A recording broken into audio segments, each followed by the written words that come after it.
이사야 24장. 보라, 주께서 땅을 공허하게 하시고 황폐케 하시며 뒤집어 엎으시고 그 거민들을 멀리 흩으시니 백성이 제사장과 마찬가지일 것이며 종이 주인과 마찬가지일 것이요 여종이 여주인과 마찬가지일 것이며 사는 자가 파는 자와 마찬가지일 것이요 빌려주는 자가 빌리는 자와 마찬가지일 것이며 이자를 받는 자가 이자를 그에게 내는 자와 마찬가지일 것이라. 그 땅이 완전히 공허하게 되며 완전히 약탈당하리니 이는 주께서 이 말씀을 하셨음이라. 땅이 애통하고 쇠잔하며 세계가 쇠약하고 쇠잔하며 땅의 거만한 백성이 쇠약하도다. 땅이 또한 그 거민들 아래서 더럽혀지니 이는 그들이 율법을 범하였고 율례를 바꿨으며 영원한 언약을 어겼음이라. 그러므로 저주가 땅을 삼켰으며 거기에 사는 자들은 황폐케 되었고 그러므로 땅의 거민들은 불탔으며 적은 수가 남았도다. 새 포도주가 애통하고 포도나무가 쇠약하며 모든 즐거운 마음이 탄식하는도다. 북의 환희가 그치고 즐거워하는 자들의 소리가 끝나며 하프의 기쁨이 그치도다. 그들이 노래하면서 포도주를 마시지 아니하리니 독주는 그것을 마시는 자들에게 쓰게 되리라.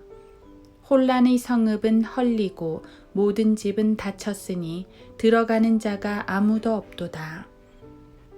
거리들에서는 포도주를 달라는 부르짖음이 있으며 모든 기쁨이 어두워졌으니 땅의 환희가 사라졌도다. 성읍에는 황폐함이 남아있고 성문은 멸망으로 부러졌도다. 그때 땅의 한가운데서는 백성 중에 그러한 일이 있게 되리니 마치 올리브 나무가 흔들림 같을 것이요 포도 수확이 끝난 뒤 포도를 줍는 것 같으리로다. 사람들이 그들의 소리를 높여 주의 위엄을 위하여 노래할 것이요 그들은 바다에서부터 크게 부르짖으리라. 그러므로 너희는 불 속에서 주를 영화롭게 하며 바다의 섬들에서도 이스라엘의 주 하나님의 이름을 영화롭게 하라. 땅의 맨 끝에서부터 우리가 노래들을 들었으니 곧 의로우신 분께 영광이라. 그러나 내가 말하기를 나의 야윈이여 나의 야윈이여 내게 화로다. 기만하는 자들이 기만하여 행하였도다. 정녕 기만하는 자들이 심한 속임수로 행하였도다 하였도다. 오 땅의 거민아 두려움과 함정과 올무가 내게 임하였도다. 두려움의 소리로부터 도망친 자는 함정에 빠질 것이며 또 함정 가운데에서 올라온 자는 올무에 걸리리니 이는 높이 있는 창문들이 열리고 땅의 기초들이 흔들림이라. 땅이 완전히 헐리고 땅이 깨끗이 해체되며 땅이 심하게 움직였도다. 땅이 술 취한 사람같이 비틀거리며 오두막같이 흔들거리고 그것의 죄악이 그 위에 무겁게 되리니 그것이 떨어져서 다시 일어나지 못하리라. 그날에 주께서 높은 곳에 있는 높은 자들의 군대와 땅 위에 있는 땅의 왕들을 벌하시리라. 그들은 죄수들이 함정에 모여짐같이 함께 모여져서 감옥 속에 갇힐 것이며 여러 날 후에 감찰받게 되리라. 만군의 주께서 시온산과 예루살렘에서 그리고 그의 장로들 앞에서 영광스럽게 통치하실 때 그때에 달이 치욕을 당하고 태양도 부끄러워하리라.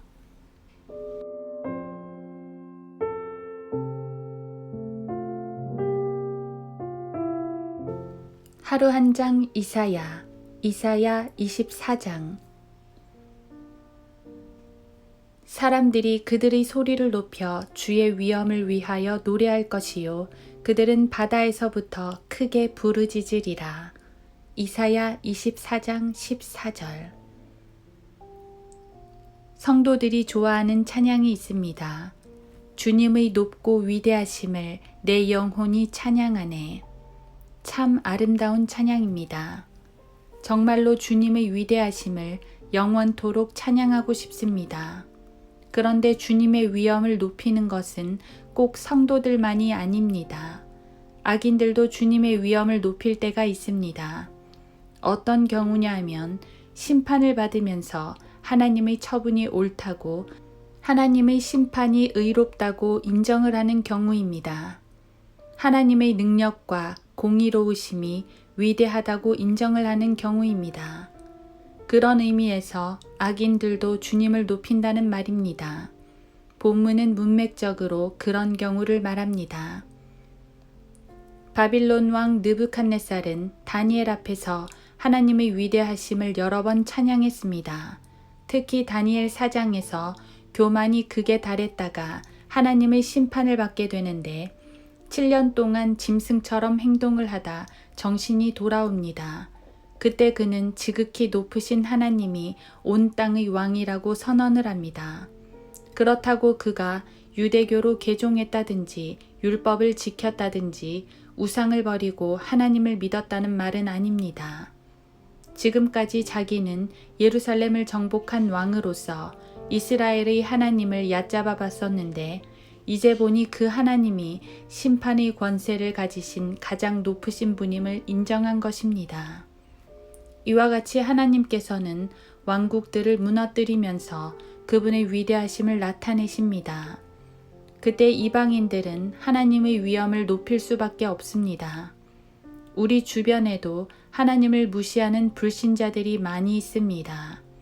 그들 앞에서 하나님께선 그분의 위대하심을 종종 드러내십니다. 그런 모습을 보고 깨달으면 참 좋겠는데 여전히 죄인들은 돌이키지 않습니다. 안타까운 일입니다. 하나님은 전능하신 하나님이십니다. 그분은 성도들이든 죄인들이든 모든 이들에게 높임받기를 원하십니다. 믿지 않는 악인들에게도 높임 받으셔야 합니다. 그게 바로 심판입니다.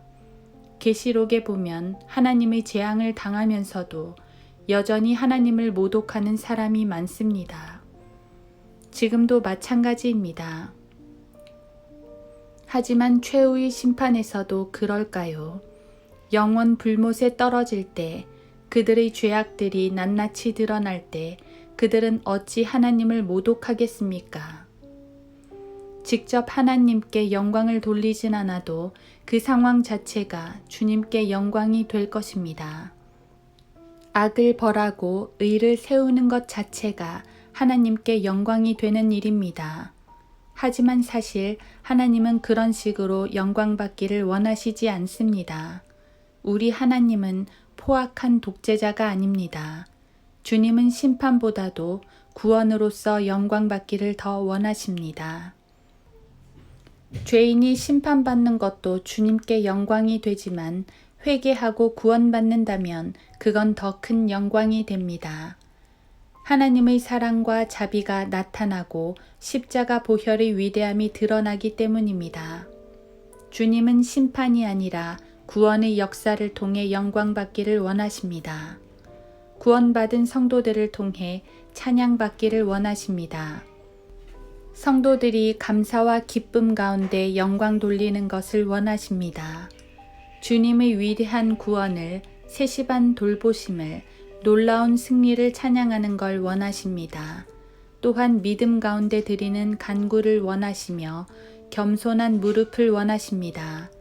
말과 행실로 찬양하고 영광 돌리는 것을 원하십니다. 우리는 모두 주님을 찬양하기 위해 부르심을 받은 백성들입니다.